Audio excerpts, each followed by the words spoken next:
Group 10. Here's our biceps femoris. We're on the lateral side again.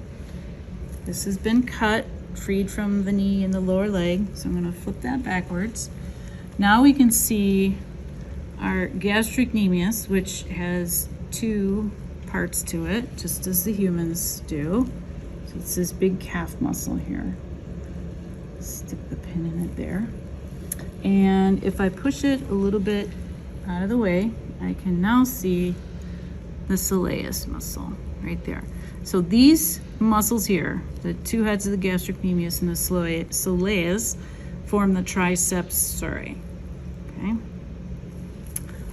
On the front of the leg is our tibialis anterior, which we looked at in the rat. That's the muscle that helps dorsiflect your foot. And right next to it is the extensor digitorum longus. And then next to that is the fibularis muscles. So we've got our fibularis, the longus and the brevis right here, sitting on the fibula. I was hoping that would stick up. There we go.